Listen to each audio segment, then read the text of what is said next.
Скопјанецот Захир Бекири од структурите на СДСМ е прво осомничениот за аферата со фалсификувањето на личните карти, дознава сител од извори во истрагата. Тој заедно со уште две лица е приведен во акцијата која полицијата по наредба на јавното обвинителство ја спроведе завчера на две локации во Скопје. Захир Бекири е дел од структурите на СДСМ. На неговиот профил на социјалните мрежи може да се забележи дека бил прилично близок со техничкиот министер за внатрешни работи на СДСМ Оливер Спасовски. На 3 декември годинава Бекири објавил и фотографии од својот син со техничкиот министер и генерален секретар на СДСМ. За поврзаноста на Бекири со СДСМ говори и фактот дека негов адвокат е Мики Вуич, човекот кој секогаш се појавува на суд кога таму ќе се најде некој од структурите на партијата. Покрај ова, сопругата на Бекири е вработена во Паркинзи општина Центар, каде директорува Саша Богдановиќ, председател на општинскиот огранок на СДСМ во Скопски Центар. Второто приведено лице е братот на Захир Бекири Имер, а третото лице е Аднан Сума. Тој може да се види на фотографиите кои СДСМ ги објавува на својата фан страна на Facebook.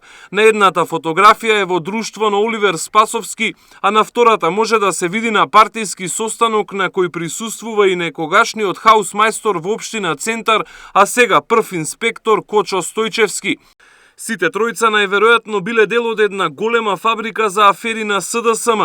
Извори од истрагата велат дека досега се прегледани само 10% од обемниот доказен материјал кој полицијата го заплени во завчерашната акција. Според него, тие биле задолжени да фалсификуваат документи за потребите на СДСМ, а потоа да им ги предаваат на новинари блиски до опозицијата и тие да ги објавуваат како наводни афери со кои требало да се намали рейтингот на владеачката партија.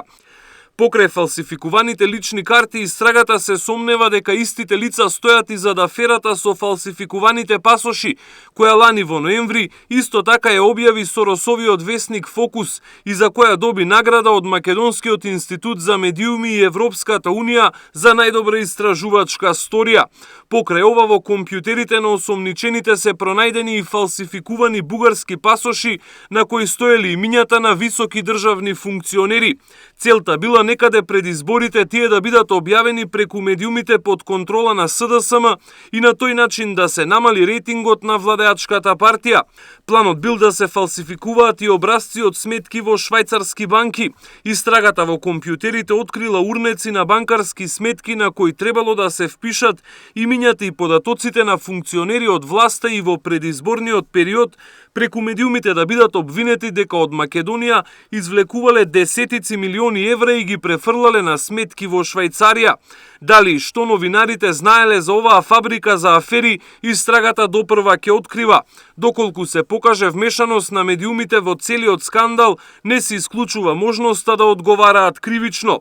Она што и е познато на истрагата до овој момент, како што дознава сител, е дека прво осомничениот имал редовни и континуирани контакти со некои новинари, меѓу кои Зоран Божиновски. Подвадена молку, опозицијската партија денеска конечно се огласи за мега скандалот. Во писмено соопштение од 2 реченици го повика Министерството за внатрешни работи кое го раководи нивниот генерален секретар да ја расчисти аферата. Тој пак и натаму молчи. Втор ден тој не одговара на телефонските повици на сител за да даде одговори на прашањата дали е вмешан во скандалот со креирање афери и дали бил свесен дека структури од неговата партија директно стојат зад фалсификувањето на личните карти.